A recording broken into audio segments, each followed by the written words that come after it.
Autoridades, sejam bem-vindos a mais um podcast e hoje eu vou falar com o Nilo sobre investimentos em caixas eletrônicos aqui nos Estados Unidos. Autoridades, se você tem imóvel nos Estados Unidos ou pretende investir na maior economia do mundo, você precisa acompanhar meu canal. E toda quarta-feira eu faço o Real USA Connection, onde eu falo sobre tudo para você que quer investir aqui, seja desenvolver projetos ou comprar imóveis. Inscreva-se no canal, acione as notificações de atualizações e me acompanhe. Até mais!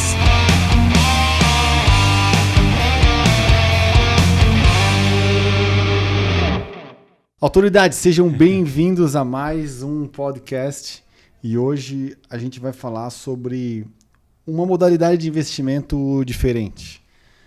O nosso objetivo aqui, apesar do meu ramo ser da construção civil, é trazer alternativas para o pessoal que quer investir fora do Brasil, porque a gente sabe como é que está a situação lá. Verdade, então as pessoas buscam alternativas fora do país. Diria até que mais do que fora do Brasil, né?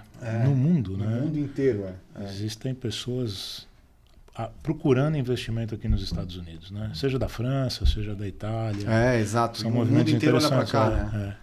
Querem estar aqui, né? E essa opção, a primeira vez que eu vi, que tu me falou, eu achei muito parecida com o que um amigo meu da área de jogos já tinha me falado, que era de máquinas de caça-níqueis. Mas o problema da máquina de caça-níquel é que ela só funciona em um lugar, que é no cassino. E as máquinas de ATM, elas funcionam em todos os lugares. Todo mundo precisa do dinheiro em espécie ainda, né? Na verdade, Daniel, ao contrário do que a gente sabe, né? Ao contrário do que a maioria da imprensa divulga, né?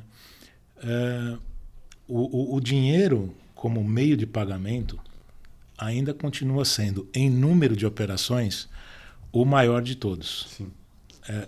O maior número de transações está sendo feito em dinheiro. E eu achei isso estranho quando eu vim para cá, porque no Brasil eu já não usava dinheiro há muito tempo, só usava cartão, porque lá a gente tem medo de ser assaltado toda hora. Verdade. É que os pagamentos em quantidade de dinheiro, claro que os meios eletrônicos são mais utilizados. Sim. Em volume de transação. Sim, mas compra internet, essas coisas. Exato, compra seja cartão, seja PayPal, seja meios eletrônicos, até mesmo cheque. Porque quem faz um pagamento grande, né, diria acima de $100, é difícil você fazer hoje um pagamento em dinheiro. Sim. Né? Então não precisa nem ser um pagamento tão grande. Então, em volume, claro que os meios eletrônicos concentram o maior volume de transações em pagamento. Porém, em número de quantidades, que são as pequenas transações, o dinheiro ainda continua dominando. Que são as maiores que a gente faz, né? Claro, vai na padaria, claro, vai no mercado, vai na lavanderia. E é isso que faz uma diferença grande, principalmente aqui nos Estados Unidos, né? Estamos falando de mercado americano, que é um mercado, principalmente nessa área de caixas, completamente diferente do que a gente tem no Brasil, por exemplo. O Brasil, você tinha como uma empresa fora dos bancos, no mercado de caixas eletrônicos, que era a TecBan, que hoje também foi comprada pelos bancos, né? Então, uma associação de bancos que é dona da TecBan hoje. Aqui nos Estados Unidos, você tem os IADs, né? Os Independent ATMs Deployer, os caixas eletrônicos explorados pela rede privada. Né? Que não tem nada a ver com os bancos. Que não tem nada a ver com os bancos. Só tem a homologação deles para funcionar com o sistema ali e fazer a conexão. Entre as bandeiras e os bancos. Sim. Então, isso faz parte da cultura americana. Né? Nós temos isso muito arraigado na cultura americana, do americano usar o caixa eletrônico e pagar por esse serviço. Esse serviço não é de graça, ele é pago. Né? Sim, tem máquina que é $4, tem máquina que é 3, enfim. E depende da conveniência. Sim. Quanto maior é a conveniência que você está oferecendo, mais o custo que você vai cobrar. É igual a gasolina. Claro. O preço da gasolina do lado do aeroporto lá é $5. Exatamente. Então, aqui funciona da mesma forma, né? No mercado de caixas eletrônicos. Sim. E é um mercado totalmente regulamentado, um pouco diferente das máquinas, né? Sim. Que depende de cada estado, a regulamentação. Nos Estados Unidos, os caixas eletrônicos são regulamentados, a rede privada... Federal. Federal. Então, igual no país inteiro. Exatamente. Então, você tem pequenas alterações municipais quanto à questão de taxa, licença para instalação, mas, no geral, a atividade toda é uma regulamentação federal. Isso é uma coisa que a gente vem do Brasil com a ideia de que é muito mais fácil fazer negócio aqui, né? E outro dia até estava falando com um amigo meu, o Álvaro, que é economista também, a gente deu aula junto, a gente trabalhou na mesma empresa. Eu falei para ele, cara, o empresário brasileiro se vangloria muito lá no Brasil de saber lidar com dificuldade. Mas vai concorrer num mercado que não tem barreira de entrada como é aqui. É verdade. E eu lembro que a gente discutia muito lá no Brasil que as leis são complexas e não sei o quê. Porra, mas aqui são 50 estados, são 50 leis diferentes em tudo, cara. Tributação é diferente, a forma de operar é diferente, é tudo diferente. Vai para um estado. São 50 países. São 50 países. Não, são 50 estados unidos sobre uma mesma Constituição. Claro que a maioria das coisas, os procedimentos são repetitivos de estado para estado. Na maioria dos casos. Mas aqueles que podem te quebrar, eles são diferentes. São. Tipo imposto, como pagar imposto, a taxação e tal. Você tem estados em que você tem, além do imposto federal de renda, né, você paga também para o estado. Aí tu vê o nosso segmento, o segmento de construção. Cada estado tem o seu código de construção. Perfeito. O da Flórida é o mais complexo de todos, por causa do furacão. Todos os outros dos Estados Unidos são feitos a partir do da Flórida. Olha que interessante. Mas em cada estado, o cara, num ele tem que fazer uma coisa, no outro ele não tem que fazer. Aqui a gente faz inspeção até dos parafusos na janela, cara. O cara vem inspecionar a quantidade de parafuso que tem na janela. Mas é legal, sabe que eu fiz uma reforma uma vez no apartamento, né? E aí, quando acabou a reforma, né, um fiscal me ligou e falou, olha, preciso agendar uma reforma de vistoria final, uma vistoria final no seu apartamento da reforma. Bacana. Isso eu tinha recém-chegado por aqui, né? E aí você fica esperando, né, o fiscal vir para ficar caçando defeitos, né? E de fato a primeira coisa que ele começou a fazer foi checar o serviço que tinha sido feito. Aí ele me chama, fala assim, olha, tinha um flexível atrás de uma das bacias, né? Aí ele falou, você está vendo aqui que ficou uma distância entre a capa e o cano na parede? Eu falei, sim. Me chamou embaixo da pia, pegou e falou, olha, você viu essa válvula e essa aqui que são diferentes? Falei, sim. Aí ele pegou e falou, eu falei, mas tem algum problema? Isso vai... Não, tá tudo certo. Mas não é a melhor técnica. Nós vamos chamar o empreiteiro lá para explicar para ele que ele deveria ter tido uma melhor técnica. Sim. Então é interessante a posição da fiscalização. É diferente. E o legal, nesse sentido, dessa modalidade do investimento das máquinas de ATM, é que você já tem uma regulamentação federal, torna tudo muito mais fácil e muito mais simples. Mais, e, assim, mais seguro. E né? muito bem regulamentado. Né? Então, o legal desse modelo de investimento, Daniel, é assim, para quem não tem um recurso muito elevado para fazer investimento nos Estados Unidos, ele pode começar com um valor bem mais baixo. Né? A partir de quanto? Assim, a gente vende cada máquina instalada, né, por $7.500. O equipamento instalado num ponto, funcionando, já conectado no sistema. É claro que se você falar assim, bom, Nilo, se eu quiser comprar uma máquina, eu vou falar para você, olha, não sei se isso é um negócio para você.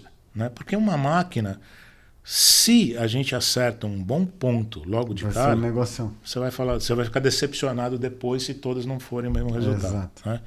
Se dá mal, você vai falar, pô, esse é o pior negócio do mundo. Então você não tem um número, uma massa crítica para você trabalhar com a média de números de transações realizadas. Porque a forma como funciona, para explicar ao pessoal, a pessoa compra a máquina e vocês administram, faz a gestão dessa máquina, né? De colocar dinheiro, de repor, de mudar de lugar se for o caso. Então, na verdade, assim, a gente faz desde do investimento para quem quer ser passivo, e aí a gente faz todo o procedimento. A pessoa só investe, nós administramos tudo. Ou, se a pessoa quiser ter uma atividade, quer ter um investimento ativo, a gente também pode ensinar e a pessoa vai cuidar das suas próprias máquinas. Que basicamente é ele caçar o lugar que é bom para a máquina estar lá para as pessoas... Na verdade, a gente já entrega pronto. Sim. A gente faz a reposição sempre... Porque assim, a cadeia, é bastante interessante esse negócio, porque a cadeia toda ela é remunerada com base no número, nas transações, por transações realizadas. Então, desde o estabelecimento, onde a gente coloca o equipamento, até a nossa manutenção, até todo o sistema, ele é remunerado por número pela transação. Sim. Então, fez transação, ele tem remuneração. Não fez transação, o dono do investimento ele não tem despesa fixa. Sim. Então isso aqui é bastante Esse interessante. lado bom, esse né? lado bom. Você Ele não não, tem paga risco. ele não paga um aluguel pro lugar onde fica Exatamente. a máquina, que são normalmente comércio qualquer, né? Ele só vai ter uma despesa Comércio. fixa se eventualmente ele quiser abrir um escritório. Né? Sim. Se ele quiser ter funcionários dele, Pra porque ele vai administrar. fazer a gestão. Sim. Se não, ele não tem despesa. Né? Ele não tem despesa fixa nenhuma. Então, essa é a parte bastante interessante.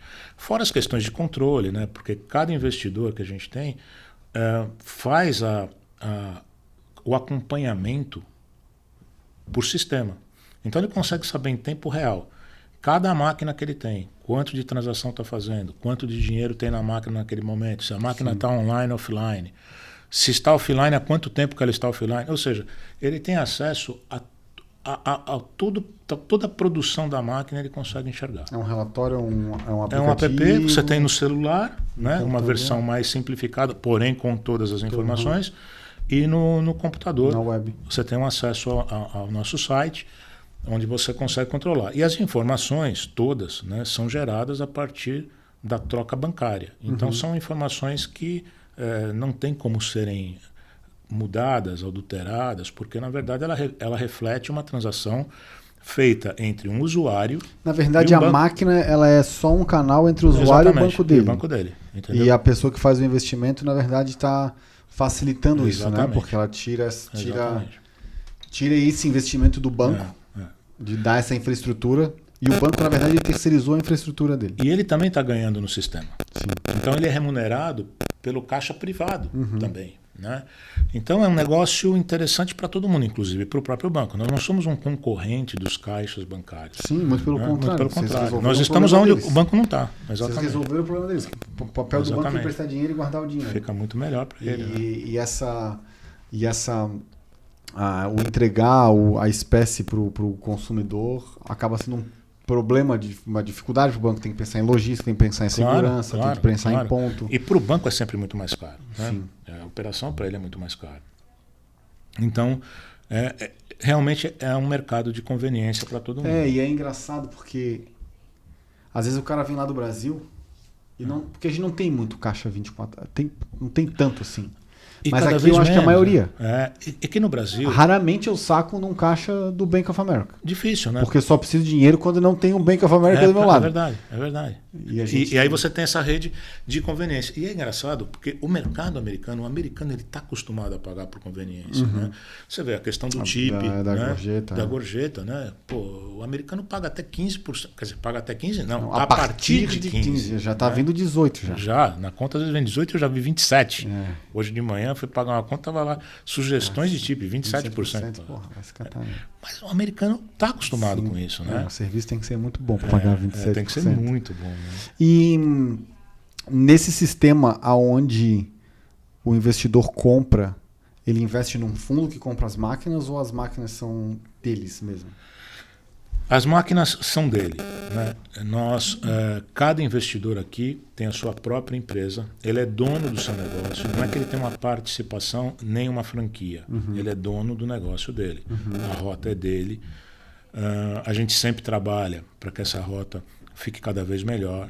Né? Até porque no trabalho de vocês é por transação também, como falou. Claro. Então, uma máquina parada não faz sentido para ninguém. E é engraçado assim, porque para o investidor, ele deixa de ganhar. Mas para nós, uma máquina com poucas transações, ela é prejuízo, porque a gente tem que dar assistência na máquina. Sim, a gente tem que estar lá, a gente tem que ver. E a máquina, quando ela não trabalha,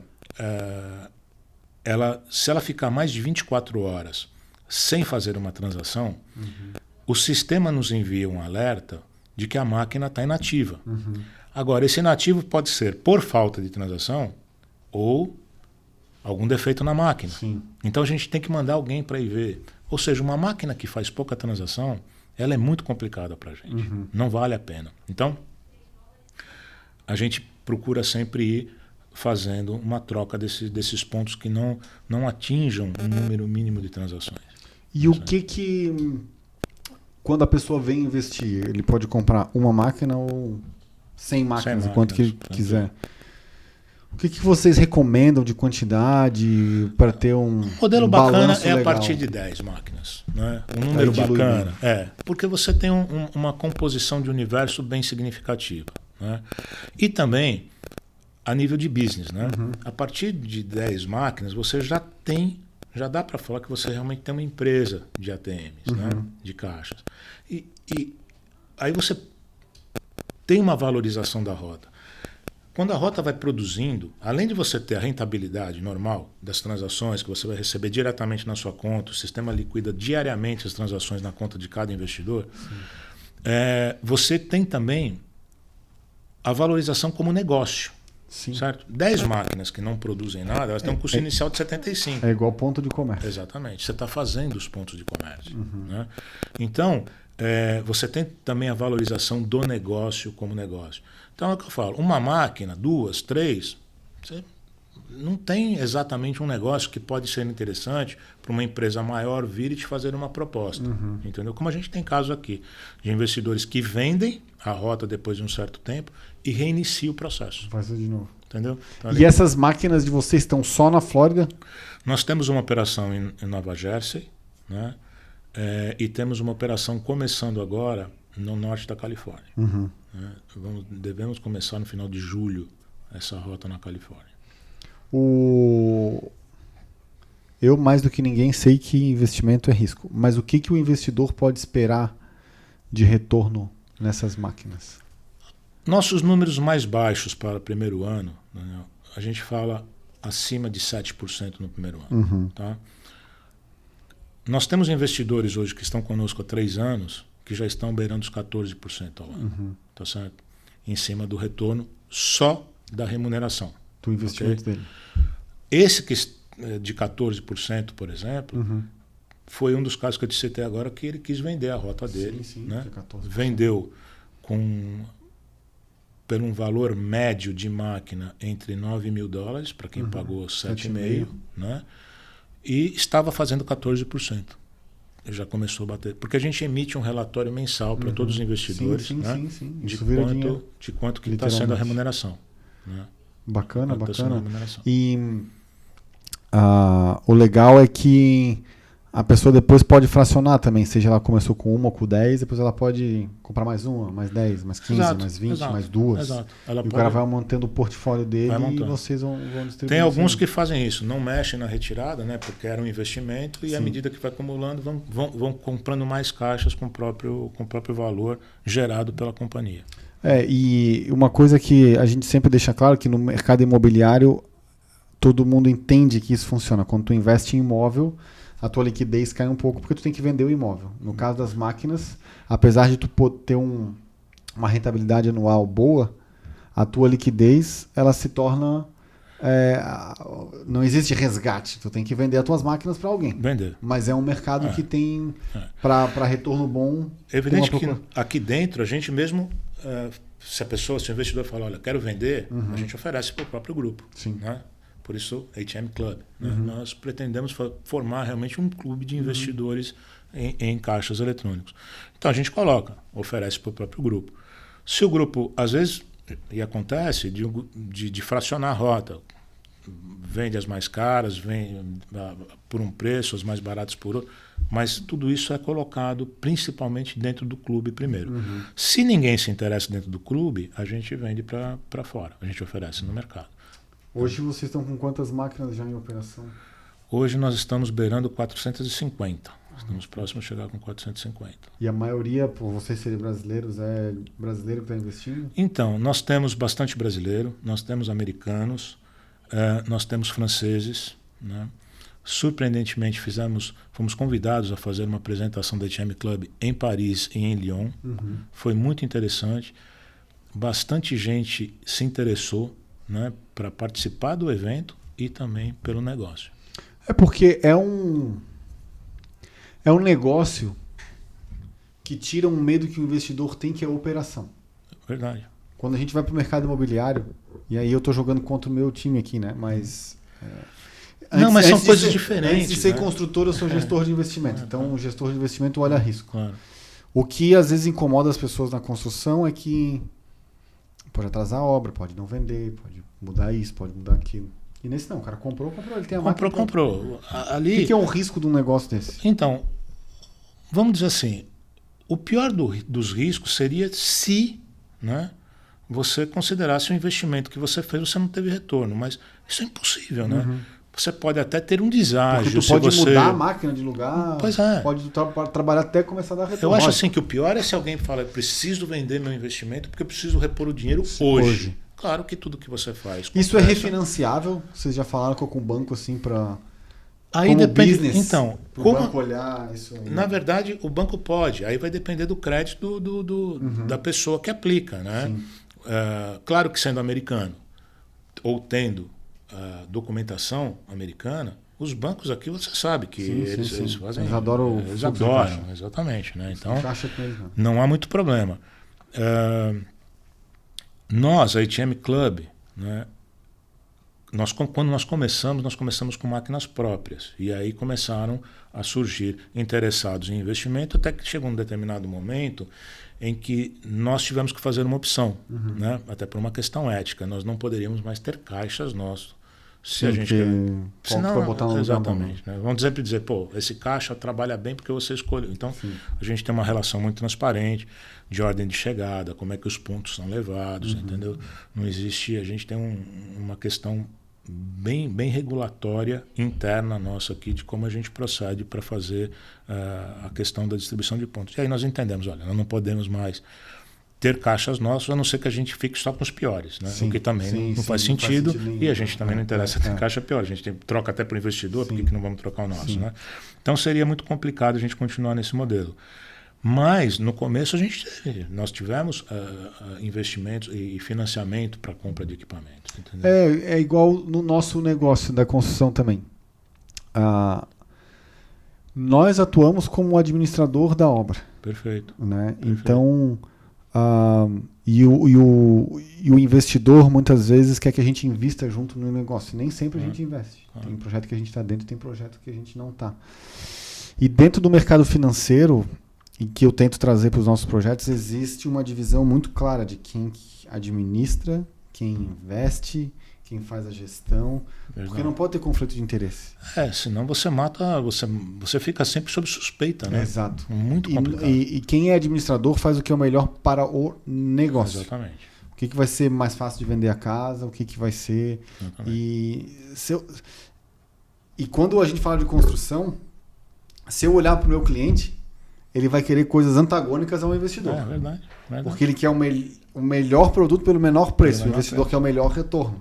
Então a gente, como administrador, a gente tem que casar os interesses. E não adianta, se você olhar só para um lado, você depois mata ali na outra ponta. Né? Se eu for olhar só para o lado do investidor, eu vou botar um piso ruim, vou botar isso, porque eu estou economizando aqui e lá na frente eu vou ter um problema com a venda. E no final vai recair sobre ele mesmo. Então, no mercado financeiro, inclusive, o administrador do fundo não pode investir no fundo. Perfeito. Porque ele tem que olhar os interesses do investidor, que é o que a gente prega. Quando possível, a gente investe também, mas... Aliás, é difícil mostrar para o investidor que não está dentro, é bom para ele, porque eu vou estar olhando para o interesse dele, não para o meu. Aliás, parabéns pelos projetos. Né? Obrigado. Pô, são magníficos. Né? E esse último que você está desenvolvendo aí, a gente tá... um projeto bem bacana. Então, espero que você ponha depois na legenda aí para o pessoal ver também. O mesmo entendimento que vocês têm das máquinas, a gente tem das casas. Claro. Quando a gente veio para cá em 2014, a gente veio para construir prédios. A gente comprou 2 terrenos para construir prédios. O primeiro a gente entregou. Já tem gente morando lá. A gente está fazendo os ajustes finais agora. Ficou bacana. Lindo. Mas a gente construiu o prédio porque lá no Brasil eu estava numa construtora que fazia prédios. E sempre tem essa cultura. Assim, prédio dá uma impressão de liquidez. Porque tu vai vendendo um apartamento, o outro vai entrando dinheiro e tu faz a obra. Só que tem um pequeno detalhe. No Brasil é normal tu dobrar o capital. 100%. Essas 120, margens aqui 110, não existem. Né? Que aqui não vai existir. Então aqui, obrigatoriamente, para qualquer negócio fazer sentido do ponto de vista da construção, e fazer sentido, eu estou falando do brasileiro, para ter o retorno que ele espera, tem que alavancar. E no momento que tu alavanca, as primeiras vendas não são tuas. Perfeito. Elas são do banco, porque o banco é o primeiro a receber. Claro. Então, por exemplo, no prédio que a gente fez, 17 apartamentos. Perfeito. As 13 primeiras vendas são do banco. Perfeito. Então eu preciso vender 13 apartamentos para o investidor começar a tirar o dinheiro dele. Perfeito. Tirar o lucro. Perfeito. Então, nessa dinâmica, a gente analisando o mercado e tal. Então foram 2 fatores. Esse, que deixou de ser uma visão de liquidez e passou a ser uma visão de falsa liquidez. Porque num prédio de 17 eu tenho que vender 13. Eu estou tendo que vender quase 70% do prédio para começar a tirar o dinheiro de volta. Então não faz muito sentido pensar nesse ponto. E no prédio de 300 unidades vai ser igual. Porque no prédio de 300 unidades a margem vai ser a mesma, vai ser 20%, 25%. Você não altera muito a margem, né? Exato. Então de 300 unidades o cara vai ter que vender 200 para ele poder tirar o dinheiro dele depois. Então esse foi um ponto. O investidor, independente de qual segmento que é, ele, quando faz o investimento, ele pensa em ter o dinheiro dele de volta. Então ele quer, de alguma forma, essa liquidez. Ele quer mais essa segurança, assim, de como é que eu pego o meu dinheiro de volta depois. Então em prédio é muito difícil fazer isso. E segundo, que o mercado de prédio aqui, de apartamentos, está muito saturado. Tem muita construção. E de casa, não. Então foi aí que a gente passou a construir casa. Então a gente fez uma casa, fez outra casa, e agora o nosso projeto é construir 4 casas pelo mesmo motivo da máquina. Perfeito, ganha escala. Porra, se eu faço uma casa e aquela casa vai ruim, não significa que o mercado de casas está ruim. Claro. Você não tem amostra, né? Você não tem amostra. Não, inclusive o modelo que você criou para esse projeto é muito interessante, né? Porque você vai ter uma diluição de risco. Exato. Né? Então, são 4 casas. Claro. E outra, 4 casas diferentes. Perfeito. Porque se eu faço um prédio com 17 apartamentos ou com 300 apartamentos, se o cara não gostar do prédio, se eu tiver um apartamento para vender ou 300, não interessa. Claro. Agora, nas casas, a gente vai fazer uma moderna, uma contemporânea, uma mais clássica e uma no meio do caminho. Verdade. Porque o mais difícil em qualquer negócio é o quê? Trazer o cliente. Verdade. Se eu estou construindo uma casa e o cliente não gostar daquela casa, eu não tenho mais o que fazer. Aí o corretor vai levar para outro carro. Não, a ideia desse projeto foi interessantíssima. Então, foi muito 4 legal. casas na mesma área, porque se eu quero aproveitar o cliente, eu tenho que estar na mesma área, porque não adianta eu construir uma em Miami, uma em Fort Lauderdale, porque não é o mesmo comprador. Claro. Então a gente vai fazer isso. E é bem parecido com a questão das E aí marcas, você fez cotas, né, de investimento? Então o processo de entra cota. E tal, a gente faz. Bárbaro. É o que chama aqui nos Estados Unidos de private placement, isso é regularizado na SEC, tudo certinho. Não, isso é para bárbaro. não ter problema, para dar mais segurança para o investidor. Né? É o que eu falo. Quando você fala, mas os percentuais nos Estados Unidos, realmente, quando a gente fala aqui 10, 12, 15% ao ano, a gente sabe que para o mercado americano são números maravilhosos. O cara no banco tem 2 quando tem muito dinheiro, né? sem sacar pois é, um ano. 1,75, 2, assim, estourando. Né? Mas esse é o mercado. Né? Agora, às vezes as pessoas falam, mas no Brasil eu faço 17 ao ano. Bom, tá bom, mas tira a inflação. Tira a inflação e o risco. Tira o risco. Tira, né? Então, assim. Essa é uma questão, assim. Mas no Brasil faz tanto, tudo bem. Mas o Brasil está 8 anos em crise. Pois é. Quantos anos mais vai ficar para frente? Então tu não faz. Claro. Tu fazia antes da crise. Fazia né? antes. Então é uma questão de contextualizar o investimento e o risco. Verdade. Ô Nilo, agora me diz uma coisa, como que é a tributação pro investidor? Porque na verdade ele tem um business ali, está tendo receita. Então, mas na verdade, assim, claro que melhor coisa é consultar, porque aqui melhor coisa nos consultar. Estados Unidos também, cada um tem uma tributação diferente. Né? Tem diferente, mas assim, linhas gerais e básica, aqui é adotado o critério do lucro real. Né? Então, a receita menos despesa. Sobre isso, você tem a variação de tributação, de percentagem, né? Sim. Que pode ir de 10% a 37% sobre o resultado final do ganho. Né? Então, assim, agora, como você faz o empréstimo do dinheiro para a companhia tem que te pagar o dinheiro investido de volta, você tem toda uma contabilidade para ser feita. Né? Aqui o diferimento do investimento é bem diferente do Brasil, né? Porque tu só começa a pagar imposto depois tu recuperou o teu capital principal. Exatamente. Né? Então tu vai jogando teu investimento ali. E na verdade, assim, é o lucro real, né? Exato. É lucro real. No Brasil, apesar de a gente ter o regime, a gente tem o regime do lucro real, né?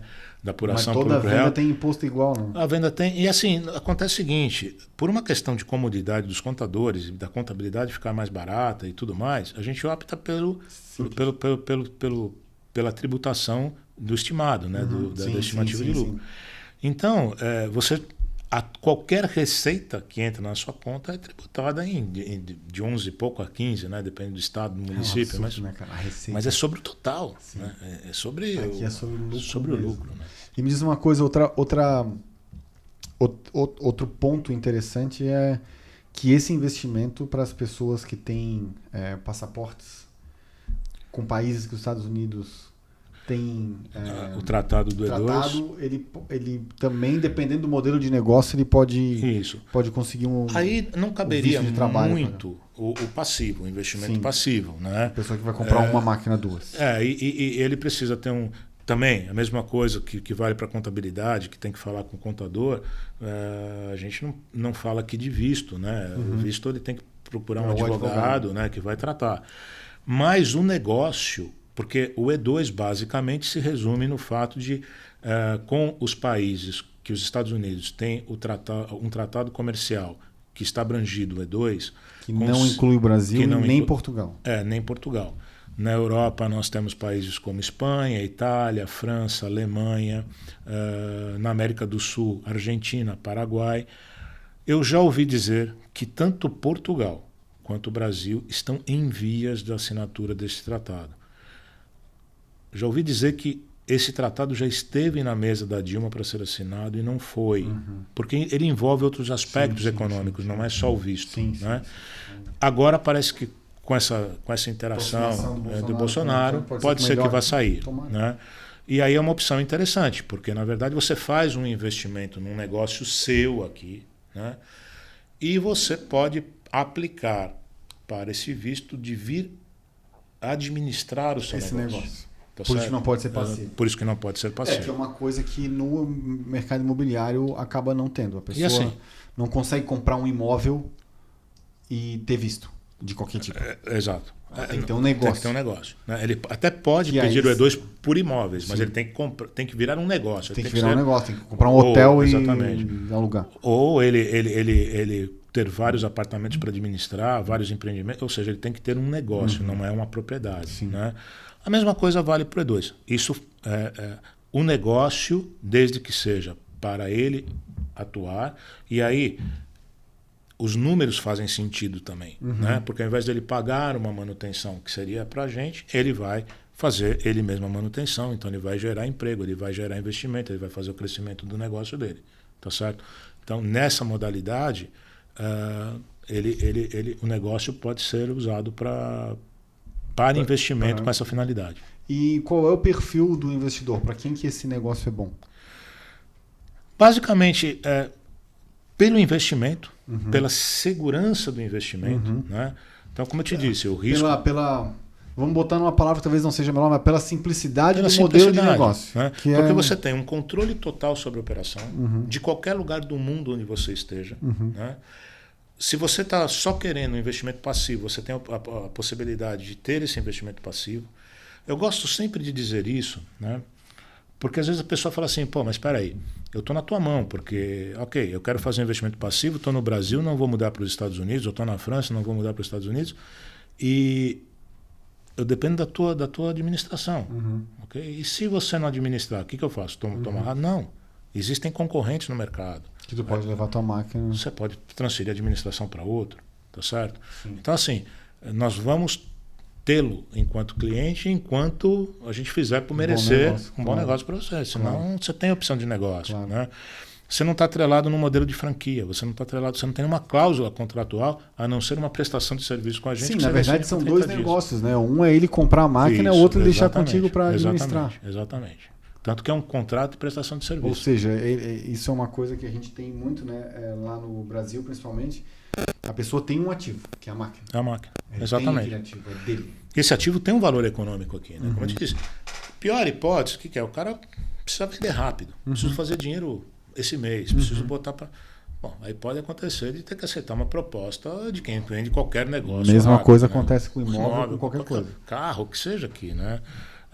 Então, agora, se você tiver um tempo para poder esperar a rota maturar, ainda que ela não esteja boa hoje, vamos melhorar os números, vamos colocar a venda, vamos trabalhar essa rota, dificilmente você vai perder. Ou você vai sair muito abaixo do que você... Se não sair ganhando, você vai sair muito abaixo do que você entrou. Sim, mas daí, então, assim, cara, assim, é o risco de qualquer negócio. Qualquer negócio. Se tu tem ações e tu precisa vender rápido, tu vai ter que vender pelo preço. Se tiver na baixa, você vai fazer aquilo. Vai né? fazer, Claro, vai fazer claro. isso. Isso aí é, Então, risco sistêmico. Sistêmico. Ele é imitigável. Claro, não claro, tem como, é um claro, risco que claro. existe e não tem o que fazer. Agora, é o que eu te falo, em outras situações também, por isso a lei do capital, né? O lucro está ligado diretamente com o risco, né? Sim. Então, assim, por isso que também você pode ganhar dinheiro, né? Claro, Pode claro. As Que nem coisas o cara podem ir lá muito comprou bem. por 7 e vendeu por vem 9, entendeu? porque tinha em uma 2 rota anos boa. e meio. Né? Dois anos e meio montando. Né? Fora que ele fez, já no último ano que ele esteve com a máquina, ele estava fazendo em torno de 14%. Então, esses são números que você sabe que para o mercado americano, para o investidor americano, quando você fala em 14%, o cara fala, nossa, me dá isso aqui. Entendeu? Bacana. Porque mesmo ele pagando hoje, quando a gente calculou 14%, era em cima de um investimento de 7.500. Quando você vai para 9%, né, isso cai. vai cair um Sim, pouco. Lógico. Mas, mesmo assim, vai cair para quanto? Vai cair para 11, para 10 e Porque pouco. o cara vai né? valer muito ainda. Muito ainda. Né? E com a possibilidade de crescer, porque os números eram ascendentes. Sim, Tá certo? sim. Ela continuava crescendo, não é que ela estagnou. Igual o imóvel, quando a gente fala em imóvel de renda, né? O cara compra aí com um cap rate de 8, 9 e vende com 6, 7. Exato. Por quê? Porque ele aumentou o valor do ativo dele, fez investimento, enfim, está conseguindo um aluguel melhor, ele vai lá e passa para outro, faz o mesmo flip. Exato. O princípio é E vai sempre voltar, mesmo. né? Vai começar comprar outra vez. outro Claro. e vai fazer a mesma coisa. Claro. Nilão, cara, eu acho que deu para explicar bem pro pessoal. É uma modalidade Obrigado. de investimento bacana, eu achei bem legal mesmo. Obrigado pelo seu interesse, obrigado por essa conversa. Eu Foi acho que é uma muito bom. diversificação inteligente para pessoas, principalmente para pessoa. Às vezes a pessoa está muito preocupada em comprar um negócio por 1 e vender por 2. Verdade. Mas quando ela... E outro dia eu fui numa palestra e tinha 2 pessoas do Wells Fargo lá. E quem estava fazendo a palestra do Wells Fargo era um analista. Tá. E ele estava falando, não, agora não é hora de comprar ações de utilities, de empresa de utilities, como água, esgoto, luz, essas coisas. É bom comprar empresa de commodity, empresa de investimento em infraestrutura, blá, blá, blá, porque o preço disso está subindo. Isso foi no final do ano passado. Então tem que comprar essas ações. Aí o outro cara do Wells Fargo, que não era um analista, mas era um advisor, fez um parênteses. Ele falou assim, olha pessoal, eu como advisor, eu vou dar uma outra... Tudo que ele está falando está correto, do ponto de vista de análise. Okay. Mas eu como advisor, na hora de comprar ação ou fazer um investimento, eu tenho que olhar o que o investidor precisa. Se aquele investidor precisa de fluxo de caixa, ele tem que comprar a empresa de utilities, porque elas pagam um bom fluxo de caixa. Então o investimento é a mesma coisa. Às vezes o cara está preocupado assim, pô, mas comprou por 7 e vendeu por 9 2 anos depois, nem é um ganho tão bom assim. Mas não é só o upside que conta. Mas, porra, o cara falou que a compensação é diária. Diária.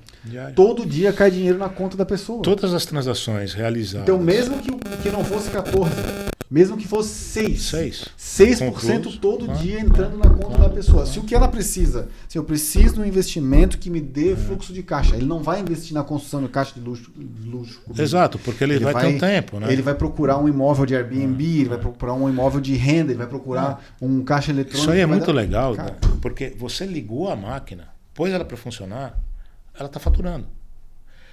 E todas as transações realizadas até as 4 horas da tarde, no dia seguinte, não há conciliação manual, tá? Não sou eu que deposito na conta do cliente. Sim. O sistema já sabe. De cada transação, por exemplo, 1,39 é do cliente. Vai para essa conta do cliente. Cadastrado ali, pronto. Acabou. Então, todo dia ele recebe um crédito na conta dele. Né? Então, outro dia até fiz um post no meu blog que era justamente falando isso. Para o investidor saber qual que é o melhor investimento, ele tem que saber o que ele quer. O que ele procura. Assim, Daniel, eu tenho 20 anos, fio desencapado, quero risco total. É uma coisa. Daniel, passei os últimos 30 anos construindo meu patrimônio e agora quero um investimento que eu possa ficar seguro e dinheiro entrando na minha conta. É outro. Completamente diferente. Com taxa de retorno completamente diferente. Não, e assim, eu diria para você, Daniel, que abaixo do investimento imobiliário, que para mim sempre foi o rei da seguridade, né? Porque tá lá. Tá lá, é físico, né? Você, mesmo quando atravessa certas crises, você só não pode sair, né? Mas você tá lá, né? Ninguém te leva o tijolo embora, né? Ou o terreno, tá lá. A coisa que mais me deixou tranquilo nesse negócio, porque nós começamos isso por interesse próprio, né? Depois de uma análise de mercado, eu ia pedir o E2, né? Eu estava procurando um negócio para fazer o E2. E depois de muito pesquisar, franquias, etc, etc, todas elas representavam riscos altíssimos, né? Para quem não sabe, aqui nos Estados Unidos, né, cada vez que você pega um imóvel para locação, por exemplo, restaurante, né, você tem que alugar pelo prazo de um contrato, que seja no mínimo 36 aluguel meses. aqui é dívida. É dívida. Nota promissória. É nota promissória. E se você não deu certo no mês seguinte, ou 2 meses depois, 3 meses, você quer devolver, você continua responsável por pagar todo o resto do contrato. Porque no Brasil a gente paga a multa, né, proporcional ainda ao que resta para o contrato terminar. Acabou. O problema. Aqui não, você tem a dívida. Então você aluga por 5 anos, que é normal. Você pensar no resultado do negócio, né? Comercial no mínimo 3 a 5 anos. Se você for fracassar no primeiro ano ou antes, você tem que continuar pagando aluguel. Então isso era muito, muito difícil para a gente que vem de fora, sem saber exatamente o mercado, né? A gente passou e aí foi o que entrou. Quer dizer, o ATM você não tem custo fixo, você não tem despesa fixa, você não tem risco de ter que, olha, agora precisa pôr dinheiro porque o negócio não deu. Né? Então isso foi o primeiro atrativo que nós tivemos. E o legal é assim, cara, que ele parece um negócio imobiliário, mas não é porque o negócio é móvel. Se não tiver bom ali, tu troca e bota em outro lugar e ele funciona. Então é isso que eu queria dizer. Tirando o mercado imobiliário, né, o investimento em imobiliário, que é muito seguro, né, realmente muito seguro, o que mais se aproximou na área de negócios a um imobiliário foi isso. É muito bacana. Muito bacana mesmo. Muito bacana mesmo. E obrigado pela tua visita aqui, que é o escritório que a gente tem Aventura. Quem quiser está convidado a vir conhecer, tomar um café com a gente. Bacana. Né? E parabéns também pelo teu trabalho, que é lindo. Pô. Valeu, lindo. Obrigado, viu? Obrigado pela visita. Autoridade, se você tem imóvel nos Estados Unidos ou pretende investir na maior economia do mundo, você precisa acompanhar meu canal. E toda quarta-feira eu faço o Real USA Connection, onde eu falo sobre tudo para você que quer investir aqui, seja desenvolver projetos ou comprar imóveis. Inscreva-se no canal, acione as notificações de atualizações e me acompanhe. Até mais!